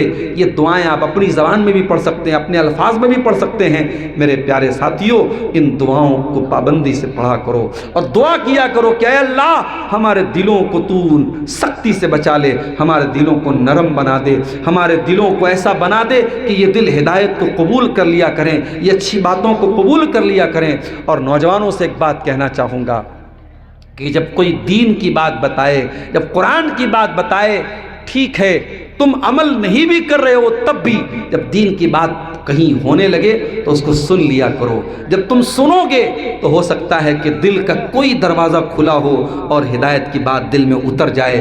حضرت علی سے اللہ کے نبی نے کہا تھا کہ اے علی، اگر تمہارے ذریعے اللہ تعالیٰ کسی ایک انسان کو ہدایت دے دے، یہ تمہارے لیے سرخ اونٹوں سے بہتر ہے۔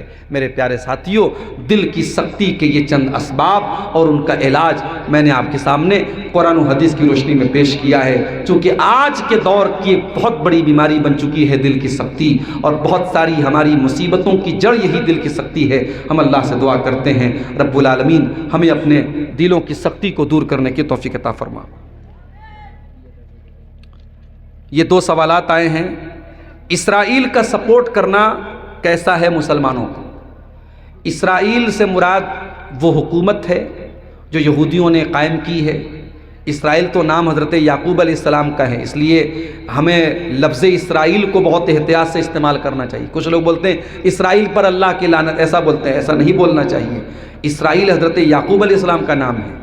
تو بہرحال اسرائیل کے نام سے جو حکومت یہودیوں نے قائم کی ہے، اور وہ ظالم فلسطینیوں پر جو وہ ظلم کرتے ہیں، اور خاص طور سے انہوں نے پچھلے رمضان میں جو غازہ پہ انہوں نے بمباری کی تھی اور پورے غازہ کو تباہ اور برباد کیا تھا، ان تمام ظلم و ستم کو دیکھتے ہوئے کبھی بھی کوئی مسلمان اسرائیل کو سپورٹ نہیں کر سکتا ہے، اور جو کرتا ہے وہ اس کے ایمان کی کمزوری کی علامت ہے اور اس کے اندر سے ایمانی غیرت کے نکلنے کی علامت ہے۔ ہم کبھی بھی اسرائیل کی ظالمانہ حکومت کو سپورٹ نہیں کر سکتے۔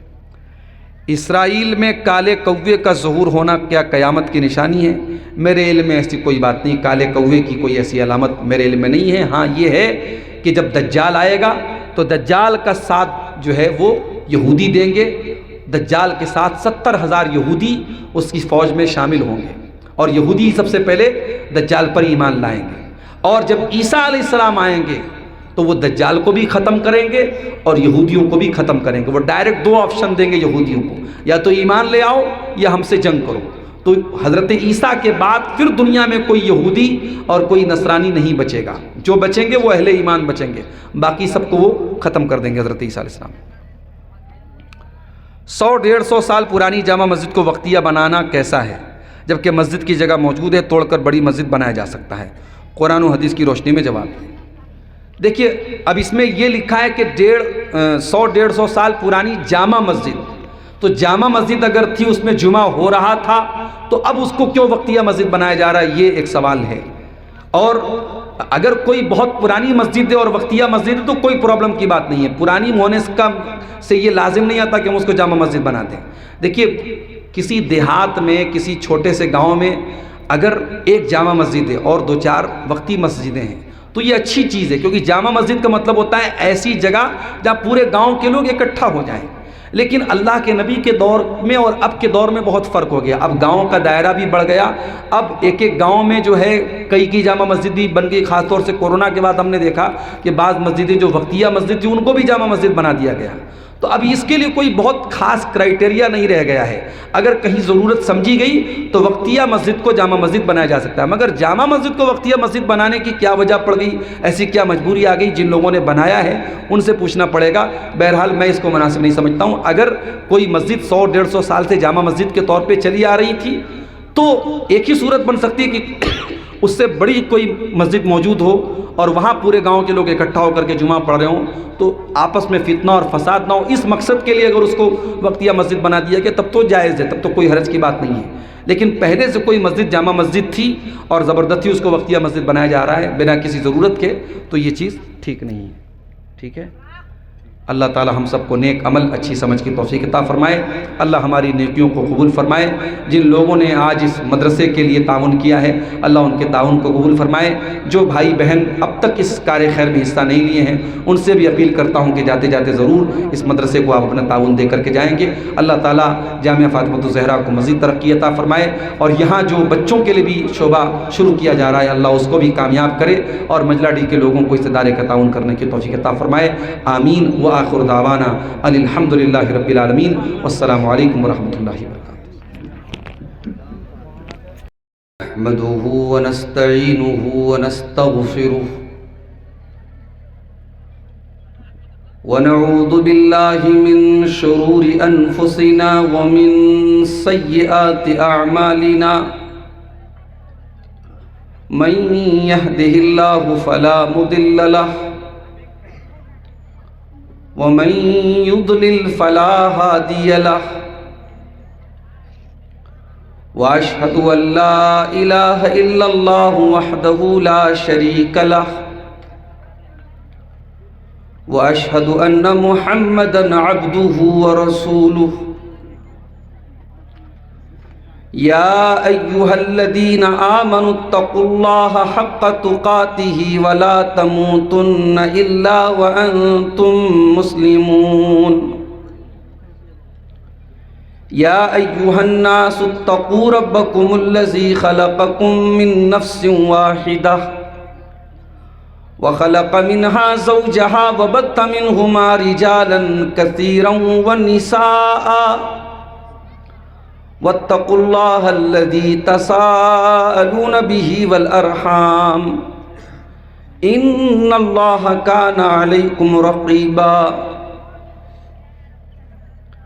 يا أيها الذين آمنوا اتقوا الله وقولوا قولا سديدا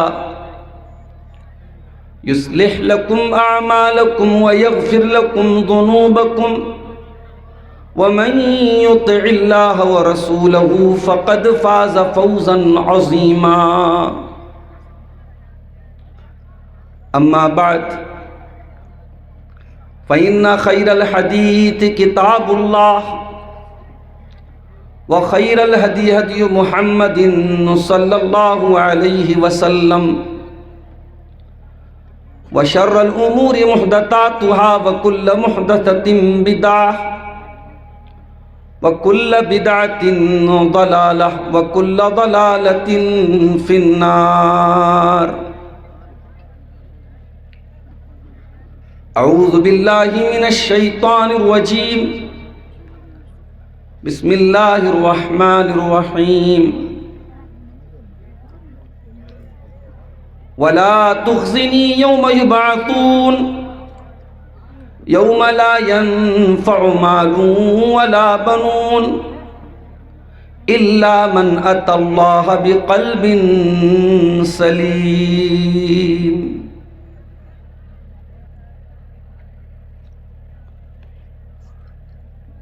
ایک نظم کی چند اشعار سماعت فرمائیں۔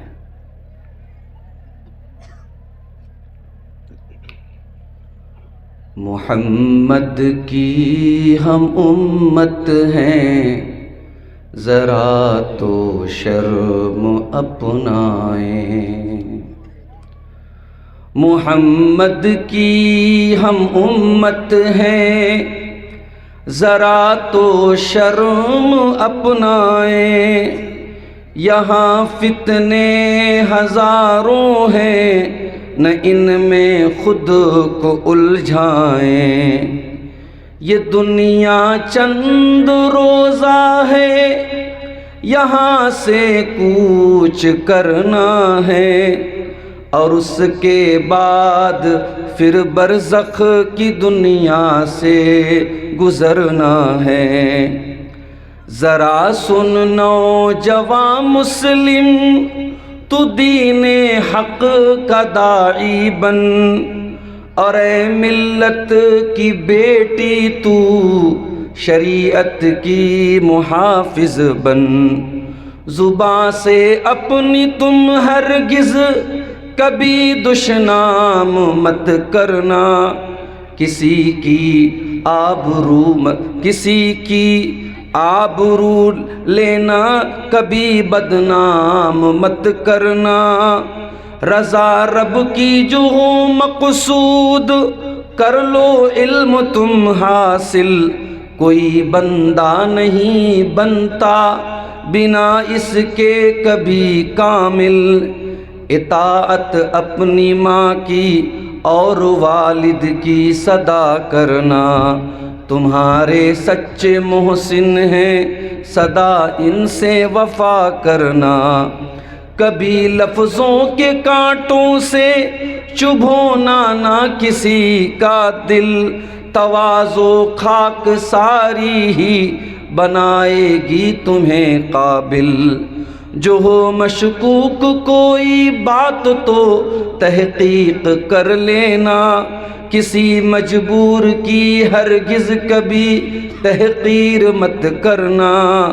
نگاہوں کی حفاظت تو علامت ہے شرافت کی، ضمانت ہے یہی شے دونوں دنیا میں سعادت کی، تکبر سے کبھی رزمہ جہاں میں تم نہیں چلنا، ہوئے ہیں خاک سے پیدا اور اس میں پھر ہے جا ملنا۔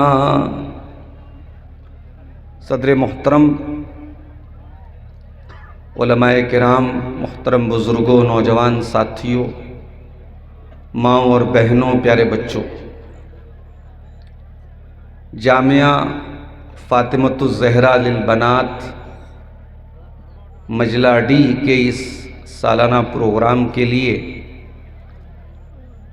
کئی مہینے پہلے ہی اس ادارے کے ناظم جناب حافظ اشرف الحق فیضی حفظہ اللہ نے مجھ سے رابطہ کیا تھا، اور چونکہ کل کی جو تاریخ ہے مہاویر جینتی کی چھٹی تھی، اور پہلے سے کیلنڈر دیکھ کر کے میں نے چیک کر لیا تھا، تو میں نے اطمینان سے یہ تاریخ دے دی تھی۔ کبھی کبھار ایسا ہوتا ہے، کوئی مجبوری آ جاتی ہے اور کسی جلسے میں ہم تاریخ دیکھ کر کے نہیں آ پائیں۔ اسی علاقے میں بڑتلہ میں پروگرام تھا پچھلے سال، اور اتفاق سے جب پروگرام کی تاریخ آئی، اتر پردیش میں مدرسہ بورڈ کے ایگزام کی ڈیٹ وہی اسی ٹائم آ گئی۔ اب وہ چونکہ سرکاری ایگزام ہوتا ہے اور اس میں بھی شامل ہونا ضروری ہوتا ہے، اس لیے مجبوراً میں بڑتلہ میں نہیں آیا۔ حافظ صاحب کا پرسوں فون آیا میرے پاس کہ اب یہاں مجلہ ڈی میں بھی کچھ لوگ افواہ اڑا رہے ہیں کہ آپ نہیں آ رہے ہیں، تو باقاعدہ میں نے ویڈیو بنا کے بھیجا کہ میں آ رہا ہوں، آپ اطمینان رکھیں۔ اور آج رات میں تقریباً 1 بجے کے قریب میں آپ کے علاقے میں پہنچا، اور یقین مانیں پٹنہ سے آپ کے علاقے میں آنے کے درمیان بڑے پڑاؤ آتے ہیں۔ بیچ میں ایک سندر بن نام کا ایک علاقہ آیا جو پورا جنگل 20-25 کلومیٹر پورا جنگل کا علاقہ۔ عام طور سے میں ڈرائیور کے بغل میں سوتا رہتا ہوں، ڈرائیور گاڑی چلاتے رہتے، آج میں جاگ رہا تھا۔ اب وہ اتنا سنسان علاقہ، دونوں طرف صرف جنگل ہی جنگل، حالات ایسی دور دور تک کوئی گاڑی بھی نظر نہیں آ رہی تھی۔ تو اور رات کا سفر، رات میں تقریباً اس وقت 11 بج رہے تھے. ایسا سفر جب کبھی کرنا ہوتا ہے تو انسان کی جان سوکھ جاتی ہے، حلق سوکھ جاتا ہے کہ بھئی یہاں اگر کسی طریقے کا اگر کوئی واقعہ ہو گیا تو کس کو آواز دیں گے، کون یہاں پہ ہم کو بچانے آئے گا، کون ہماری مدد کرنے آئے گا. بس اللہ تعالیٰ کے بھروسے اور اللہ کی ذات پہ توکل کر کے اس طریقے کے راستے طے ہوتے ہیں. پھر لٹی پاڑا کے قریب ہم لوگ پہنچے تو وہاں میپ نے دکھایا آگے جام لگا ہوا ہے، تو وہاں سے ہاتھی گڑھ کا ایک راستہ تھا، وہ بھی جنگل کا علاقہ تھا. تو الغرض بتانا یہ ہے کہ سفر کے دوران بڑے مسائل آتے ہیں، اس کے بعد انسان آپ کے درمیان پہنچتا ہے. اور اگر کبھی کسی مجبوری کی وجہ سے نہیں پہنچ پائے تو عوام کو یہ کہنے میں دیر نہیں لگتی کہ صاحب مولانا نے دھوکہ دے دیا اور کمیٹی نے دھوکہ دے دیا اور بات نہیں کی اور یہ ہو گیا اور وہ ہو گیا. ہمیں اور آپ کو اپنی زبان کو کسی بھی مسئلے میں چلانے کے پہلے بہت سوچ سمجھ کے استعمال کرنا چاہیے.